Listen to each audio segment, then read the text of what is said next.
نحمدہ و نصلی علی رسول الکریم اما بعد۔ میرے پیارے محترم دوستو، اگر کسی مسلمان بھائی پر بہت زیادہ قرض ہے، اس کے مال و دولت میں برکت نہیں ہے، اس کے رزق میں برکت نہیں ہے، تو ان لوگوں کے لیے آج کے اس ویڈیو میں ایک آسان سا وظیفہ بتانے والا ہو۔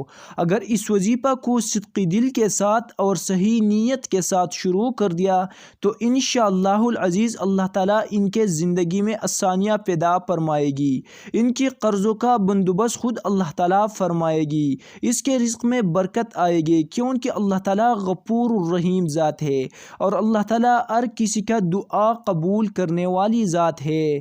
بس اللہ تعالیٰ سے صدقی دل کے ساتھ مانگو اور صحیح نیت کے ساتھ مانگو۔ اللہ تعالیٰ کسی پر بھی ظلم کرنے والا ذات نہیں ہے۔